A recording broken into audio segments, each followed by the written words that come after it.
Welcome back to Horror Movie Hat Trick. Jason, how you been? Fan-fucking-tastic. Excellent. Thanks for asking. Excellent.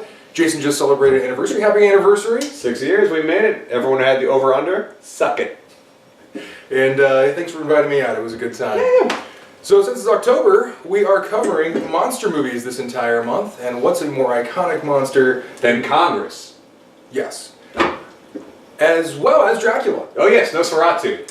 So we are covering... He's got my district. We are covering not just Dracula, aka vampire movies, but we are covering vampire comedies. Yes, it's generally pretty difficult to take something that's traditionally scary and transform it into something that you can laugh at without it being ridiculous. Well, comedy's very subjective, right? We don't all laugh at the same things. But suspense and thrillers and drama is more universal, right? Yes. None of us wants to be stabbed to death. And so we picked 3 different movies from 3 different decades. Yep. And the first of those movies is The Fearless Vampire Hunters. Jason, tell us about The Fearless Vampire Hunters. Yep. Let's get into it.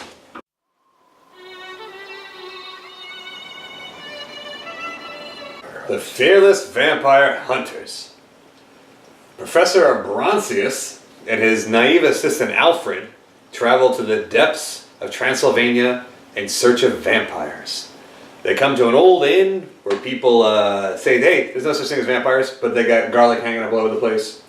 Alfred, played by Roman Polanski, falls in love with the innkeeper's daughter, Sarah, played by Sharon Tate, his soon-to-be real-life wife.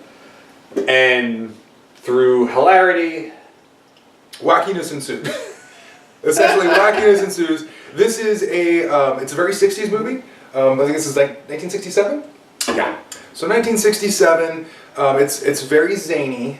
It's on that, I believe this is the same year that Casino Royale came out, and it's very much the same tone. In the same vein as like Pink Panther. Yes, very much the same tone. It's wacky, it's crazy. It's very 60s in the fact that it's exploring what movies can do, what's allowed. Just 7-8 years earlier, Psycho came out, and it was the first movie to show a toilet. They really had to fight to show belly buttons. So this movie is far different than that. In the opening scenes, we see our protagonists going to this inn. They then have to eventually hide under a table from some intruders, I believe. And the main protagonist just instantly reaches out, grabs a woman's boobs. Just plays with her titties. Just instantly. That's right, I forgot about that. It was completely... casual sexual assault. It's Roman Polanski, by the way. By today's standards, not really acceptable. By that standards, it's not so great. And then in the following scenes, they rush into a woman in the bathroom who's in the bathtub at the same time. Very reminiscent of Casino Royale for me. It's bawdy. It has a 60s sort of bawdiness to it. Filmed on a soundstage in many parts. Many of the outdoor scenes are on a soundstage, very obviously. So it's very of its time, 1960s. Right. So we've introduced our protagonist and our antagonist, the local Dracula. What is his name in this movie? I don't remember. Count Von Cluck or something. And he's got a real creepy son. Yes, so the Count comes down, snatches the woman out of the bathtub, and we are then introduced to our, as you alluded to, there is a vampire in the town, but we don't know that, no one will admit it. Suddenly, vampire snatches away a beautiful young woman, and we are introduced to our antagonist. And as you said, kind of, or as I said, wackiness ensues, and the son is introduced. So there is wackiness, but I will say that it's not dialogue-driven wackiness, it is physical comedy. Yes. So this script on paper probably looks very, very serious. It is a serious vampire movie. It's not jokey magoos, right? No. It's people getting stuck in windows as they're going to impale a vampire. Yes. Your mileage may vary on that, but I will always appreciate physical comedy in something like this as opposed to yucks, right? And I don't think it's as prominent in this movie. I think the comedy it's there, but I don't think it's as in your face as the trailer, which is ghastly, will make you think that it is. Who says vampires are no laughing matter? They certainly are.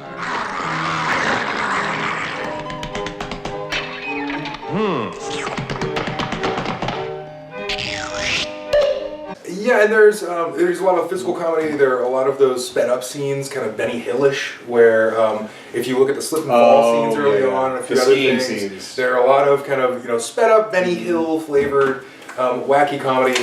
I will say that I despised this film. I hated it for wasting my time. I think Roman Polanski has done many good movies. This was not one of them. Okay. Jason, what did you think? Well, first of all, this movie is centered around Roman Polanski romancing Sharon Tate, who becomes real life, his wife in real life. Happy anniversary, by the way. I don't know if that's all. You did. So it's hard. What happened to both of them in real life sort of colors my viewing of this film. I can't watch this film as it was released in 1967 without knowing that this is the first step in a series of events that will lead to Sharon Tate's real life murder. What, she was murdered? Okay, buddy. Hang on a second.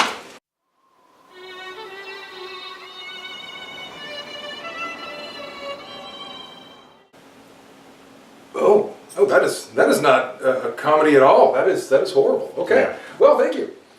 I actually did not know. I didn't look up anything about this movie ahead of time. I didn't realize it was Sharon Tate. Her name's infamous if you know anything about true crime. Yes. And that did not color my perspective of this movie. I hated the comedy. I hated the casual sexual assault. I hated the sound staginess of it. I really did not like it. What? I love the sound staginess of it. I'm a big fan of Hammer horror, and when they're walking towards a matte painting, I'm in love. I love the sets. I love the music. It all works in congress to create this vibe that I was really, really into. I actually found it quite charming. And I found the comedy was sort of scaled down and it wasn't as prominent as it could have been. And I felt like it was really restrained in its dialogue. There were large pieces of just set and music and physical acting going on together that, I found really charming. I like the movie. Well, I would not recommend it, but if you like 60s wackiness, if you like some Benny Hill sprinkled in with your horror, then Jason recommends it. Yeah. All right, next up is Vamp, 1986. Grace Jones coming off of A View to a Kill, Conan the Barbarian. She stars, question mark, in this 1986 vampire comedy. Yeah. And I made you watch it. You did.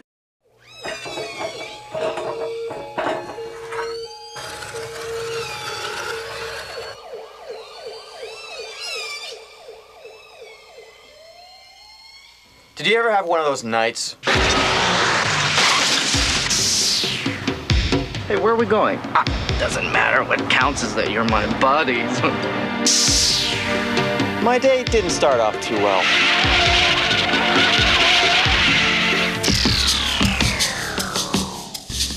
We be looking for ya. Aren't we jumpy tonight? And then it got worse. We're here. And then... Gentlemen, I give you Katrina. Yes, 1986, and this movie is very 80s. It starts off as a 80s college travel flick, which I think we'd all be kind of familiar with. It's two kids who are pledging a fraternity, and they're too cool for school. They don't want to go through all that pledgy stuff. So they say, hey, let us get you a stripper instead. We're going to go procure you a stripper, and just don't make us, put stuff in our hair and paddle our behinds and whatnot. And the fraternity, of course, says, okay, because there's no way that we could actually find a stripper in 1986. So they go about trying to find the stripper. They have to go 200 miles for whatever reason. They are 2 hours away. In this movie, 2 hours away. So whatever reason in this movie, a college campus has no strip clubs within 2 hours. Well, their plan, if I can interject, they have $186 between them. Yes. And they are a 2-hour commute from the nearest strip club they can find in the paper. So their plan is to get a stripper to commute 4 hours for one dance for $186. Remember, this is the 80s, though. So gas was, 50 cents at the time?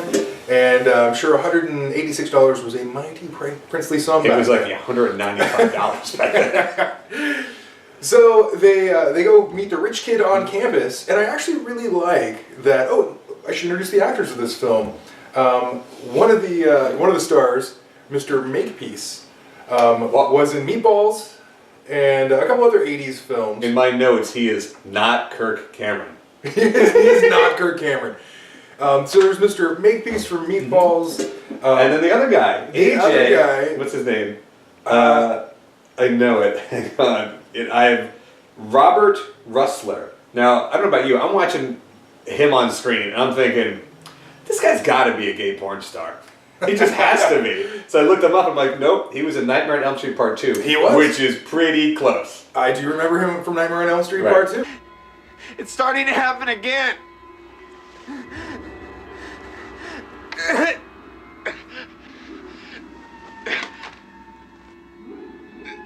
Jesus.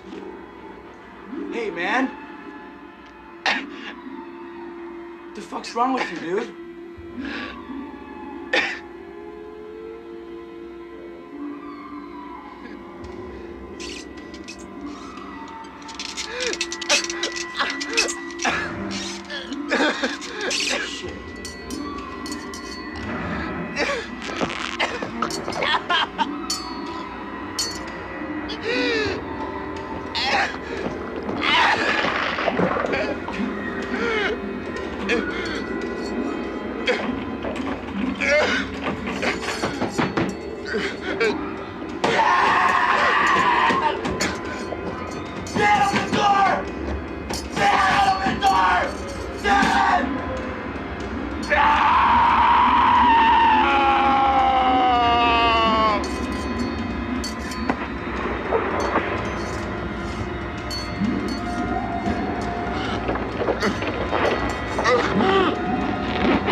And our third guy, the uncool one, Yes. is the rich kid on campus. Yes.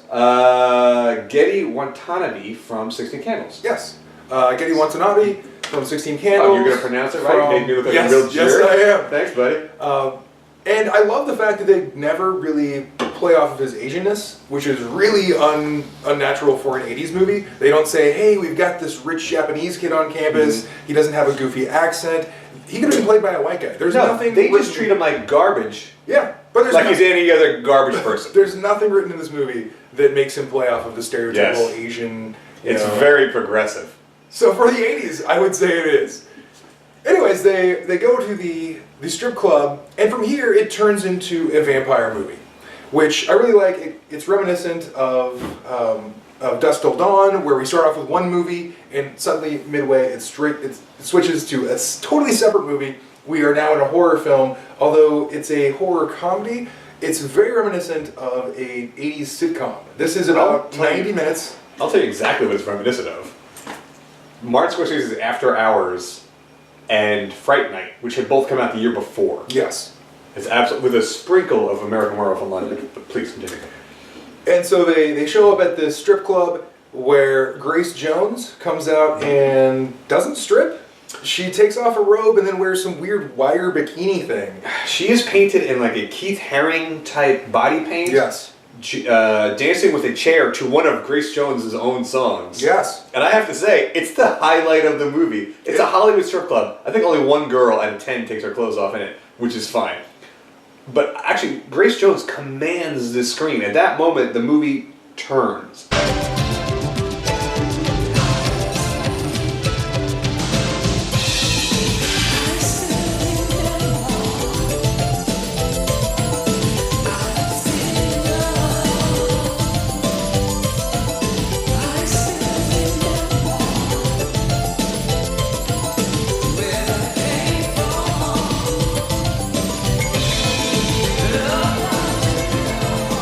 Wait till those whips and dips suffice this.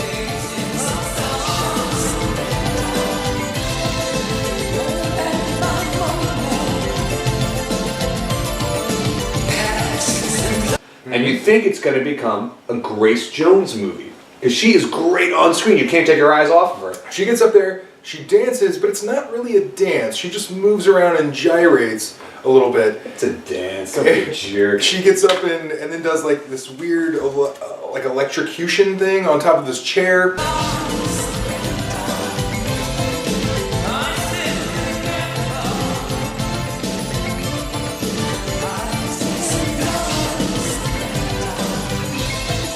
It's very kind of unsexy, at least to me. It was fantastic. And right before this, there was a very curvy blonde in a construction worker outfit who had been dancing on stage. They don't choose her. No. She looks affordable. She might need She looks very 186 affordable. bucks. They go to the headliner. They go to the headliner and they say, hey, we want you to come back. Actually, they just send the cool guy of the three to go try to talk her into coming back with them. And instantly he gets bitten in the neck and dies. So it doesn't get turned into a vampire, just dies. In the trash. They throw him in the trash can, and there he stays, while our other character meets a young lady. Might I say, the movie improves. As soon as that actor goes to the trash can, I'm like, oh, thank God. Well, and also because at the same time they introduce Amaretto, who, of course, in strip club, everyone is named after a liquor or a she drink. has to say, that's not my real name. I love this character. She's great. Yes, and she's another 80s actress in a few different movies. Never the star, always the starlet. I don't know. She was adorable. She was great. She was great. Introduces the kind of the love interest of our character. So from there, as we said earlier, wackiness ensues. Vampires run amok. These two try to get away, along with their Asian friend, rich guy friend, who ends up getting whacked off. Wait, that doesn't sound right, does it? Ends up getting whacked? Killed off, whatever. Anyways, there's You have to edit this show. there's a horde of albino bikers, or what was that? There were just happened to be albino bikers these guys ran across. They're like the bikers in Friday the 13th Part 3. Well, I think the only people that come out at night here are vampires or albinos. Yeah. It's like, hey, sun's down, It's party New York time. City. Or something. It's a city. It's a nondescript I don't think city. they established It's what it a is. bad neighborhood. Let's say it's a bad neighborhood that they get to Yes. by accident. Yes. And the cops don't want to come to this bad neighborhood and stop crime. And the club itself says we're doing society a favor, the city a favor, by killing people at this club. My favorite part about Amaretto is a running gag in the movie where she keeps telling Keith, I know you from somewhere, and when the time's right, I'll tell you. She's like, you don't remember me, but I remember you. She tells him like 10 times she remembers him. And I'm asking her, like, why would you ever remember this guy? He's completely forgettable. He has not one single human characteristic. He's the most boring blank guy. I'm like, how could you possibly remember him? I forgot what he looked like already. I totally agree. Both the lead characters are Yeah. pretty unforgettable, standard white guy fare for the 80s. I think that's why they had to kill off Mr. Watanabe, because he probably is the most charismatic of the characters on there. He's really kind of fun and out there, and he wants to party. He's written kind of terribly. ham-handedly.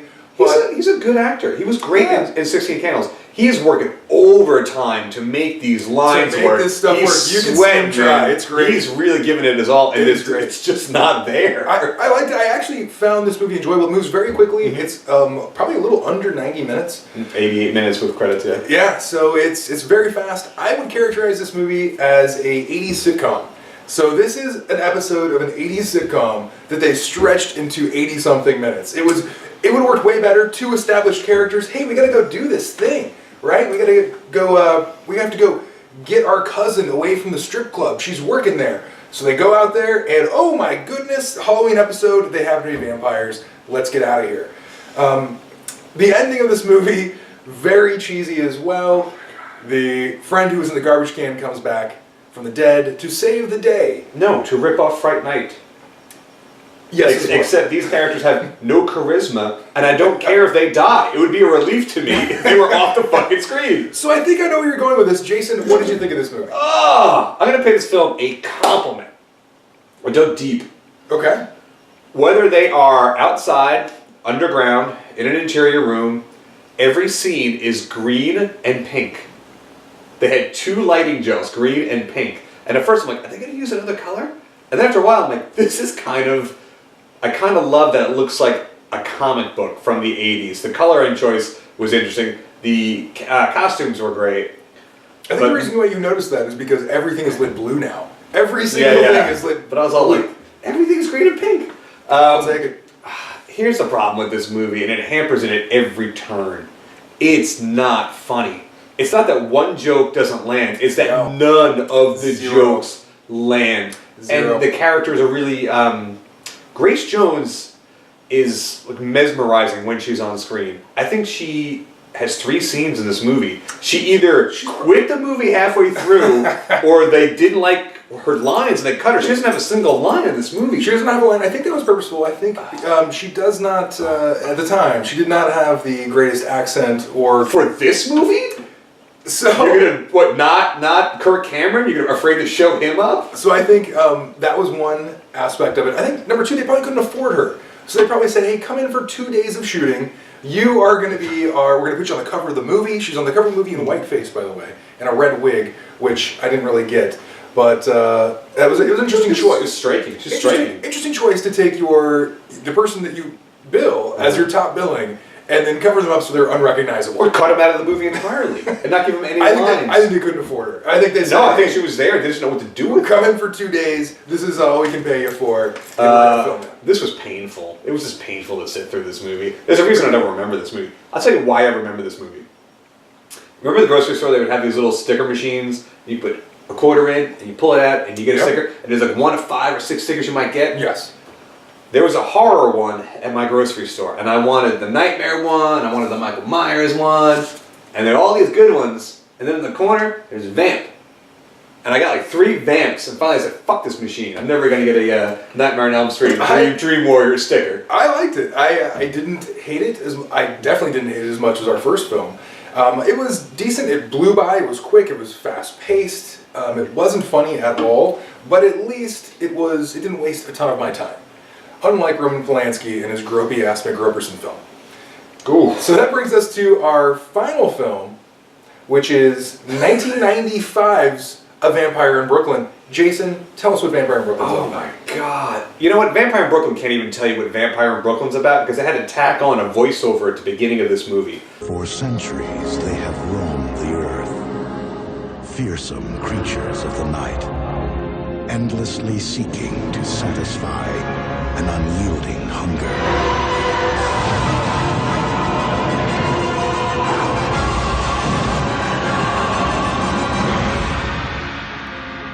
Now, the world's last vampire is about to encounter something infinitely more terrifying than himself.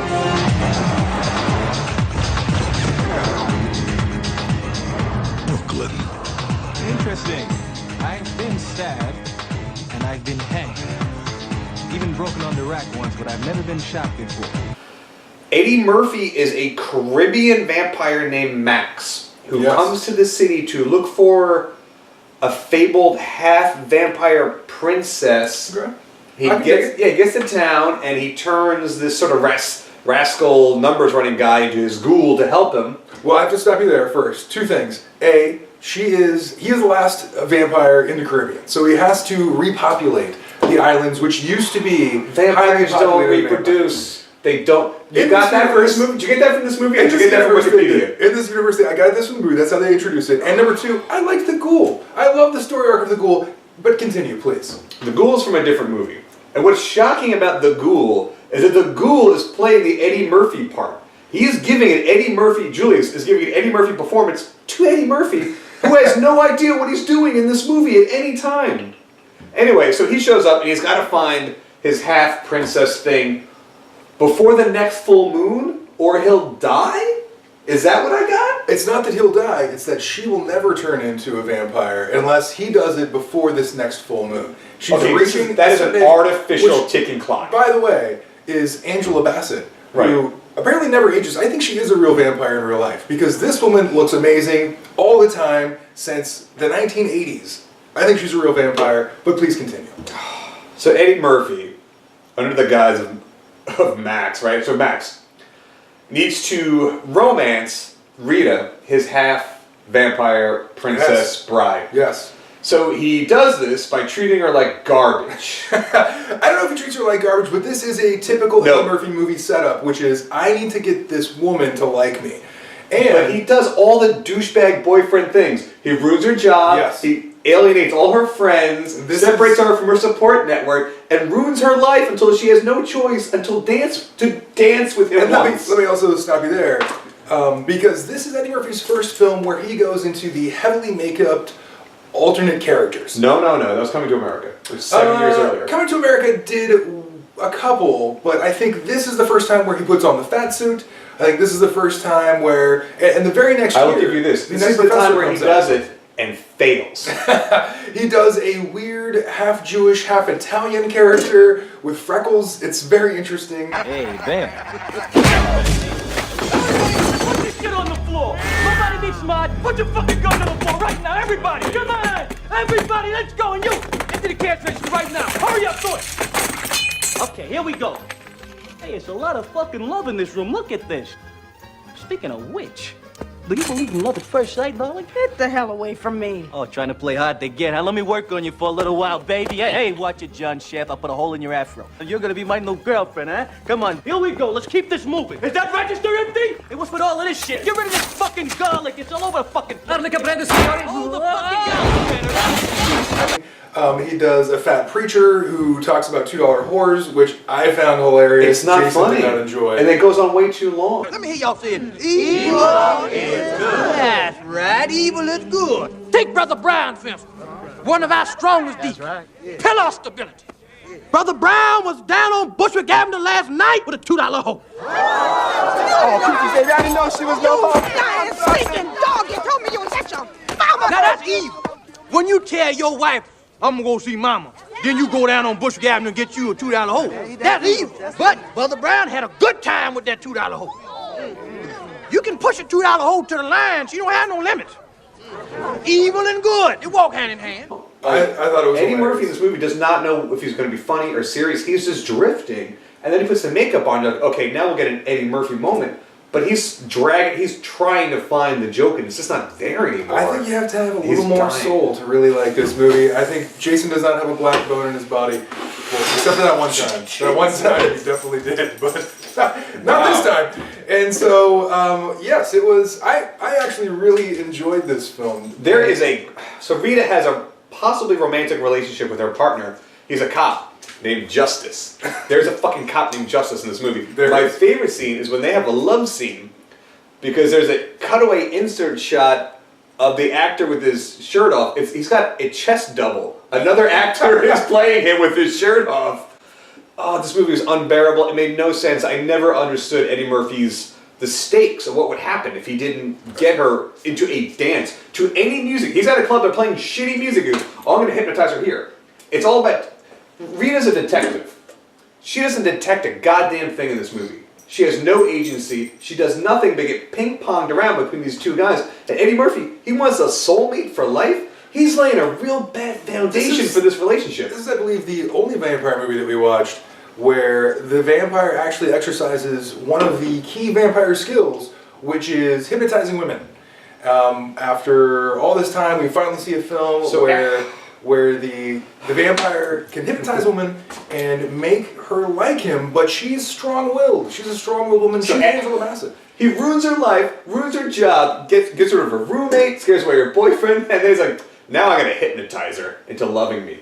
This guy is so creepy. If you had told me this is a movie, or you had created a story where you have an anti-hero vampire killing people, who falls in love with the detective trying to bring him to justice, I think that is ripe for conflict. Sounds great. Angela Bassett has no agency in this movie. She never gets to do anything. Eddie Murphy is just the classic awful boyfriend who, does he even like her, or does he just need her to stay alive? I really liked it. I liked He talks about mating. Vampires can't fucking mate. Hey, what's with the full moon bullshit? Nobody knows this. You don't know this. This is not in the... Okay, let me ask you this. If Eddie Murphy in this movie can change shape, if you can change shape, why the fuck would you have that haircut? I believe this is 1995. That beautiful Jerry curl was still in style, maybe? Yeah. You need to call animal control that It's haircut. very interesting. He looks, but he looks like a wealthy man. He transforms his apartment into a wealthy man's apartment, much like Coming to America. And seduces the woman, and this is his power. He says that he can dance with women and make her fall in love at the same time. To any song, anywhere, at any club. Which he does. I really enjoyed it. I thought it was hilarious. I love the story arc of the ghoul, who slowly transforms over time into a ghoul. He starts by getting a couple drops of blood on his tongue from Eddie Murphy. Then body parts start to fall off. Okay. And the other thing that I liked about it, this has, I don't know the actor's name, I am very remiss, but it's the father from the Wayans Brothers show as well as the father from Friday. This is the first time that I heard him do bang bang. And he does many other of his catchphrases in this film. So this is truly a seminal film, groundbreaking in at least this man's career, to do all of his wackiness. Would you look at this? My fucking head done fell off. You ain't say nothing about my hands falling off. You were not on the other side. And besides, the benefits of being a ghoul, they far outweigh the drawbacks. Benefit? What benefits? I benefit my fucking head back on, man, huh? What, you put me in the Monster Union? I'm on Blue Cross? Oh, no, I'm in Blue Shield. I'm in Blue Shield, bro. I've taken refuge in some sorry places in my But time. this one is a bargain. You ain't gonna get a bargain like this. My Uncle Silas is the landlord. He live right. What the hell is all this damn noise out here? Oh shit. Julius! That you? Yeah, it's me. Well, you little scared piece of shit. I ought to whoop your poot butt ass for booking out on me like that. I'm sorry. You wouldn't believe the shit I've seen. Oh, I bet you I would, Uncle. Okay, so your favorite character is the sidekick who's slowly rotting to pieces. Yes. So then you must love the movie that this steals from, American Werewolf in London. Yes, of course. Who doesn't love that film? And who doesn't love this It's a direct film? lift. Excuse me. Black people making their own version of a film, or at least their own interpretation based off of their historical, experiences. Having Do you want to the show Black them a diaspora deeper hole for yourself? in the Caribbean highlighted in a film for once. I mean, how many Caribbean films do you know of? How many Caribbean vampires do I know of? Yes. Not enough, that's true. Women. Vampire in Brooklyn. I would love to have you for dinner. The thing I liked about all three of these movies is they were very much of their era. Yes. 1960s, 1980s, and this movie, which is essentially almost in a living color series of sketches. It's a lot of characters and ideas that somebody thought up. They strung them together into a movie, and it's very 1990s. The humor, No, it's very the look, 1995. the music. It was a very bad era for horror movies. It was pre-Scream. Horror was in the doldrums. You had Michael Myers Part 6, I think, came out that year. You had Wolf, that awful movie with Jack Nicholson, right? They didn't know what to do with horror at that People point. were trying to get back to serious horror movies because there were a series of Seven comedic came out horror later. movies Yeah. that had come out and really kind of tainted the waters, if you Yeah. will. But I would recommend this film. Jason, you would not recommend this film, I'm guessing. No, that was awful. It was unbearable. I think you should watch it. It was completely directionless. It was a movie that didn't know what to do or how to use his characters. You have a detective who doesn't detect. It was terrible. It was a real tragedy to see all these wasted people on screen. Eddie Murphy in the right role can still be good. Angela Bassett is a national treasure. How do you fuck this up? And Wes Craven, God, it was everyone's worst movie. I dug it. So, out of our three films today, which one would you recommend? Which one actually would you say is the best film of the three? Easy. The Fearless Vampire Hunters is number one. It's a charming movie from a great time. It evokes that horror hammer feeling, and it's not a fun movie, but it is it's not a funny movie. It's not a good comedy. None of them are good comedies. Let us know in the comments how much you hate this movie after you watch it, please, because I despised it. And then it's a steep drop. I would probably put Vamp a little bit ahead because I liked Amaretto, not a real name, and then dirt bottom basement is Vampire in Brooklyn. It's hot garbage. I'm going to go the exact inverse of your recommendations. Number one, Vampire in Brooklyn. I dug it. It was fun. It was funny. It reminded me of the 90s and my childhood, and not so much my childhood. Your childhood sucked. Actually, yes, the 90s, that was my childhood. So I liked it. I love Eddie Murphy. I love Angela Bassett. I liked it all. Go home, you're drunk. And number two, I would say Vamp. It was very fast-paced. It didn't waste a lot of my time. Right. It didn't give me any chuckles, but it also didn't completely make me angry as our last film did. The sexual assault hilarity of Roman Polanski in Fearless Vampire Hunters. Sharon Tate is gorgeous, and the music and the sets, they just create a vibe that you just don't see on screen anymore. I find it quite charming. All right, well, we'll agree to disagree. No. We agree. You're wrong. So join us next week as we continue to cover more monster movies. More monsters. What are you going to do next week? I don't know. We're going to have to fight about it in a Google Doc for a while. All right, well, cheers.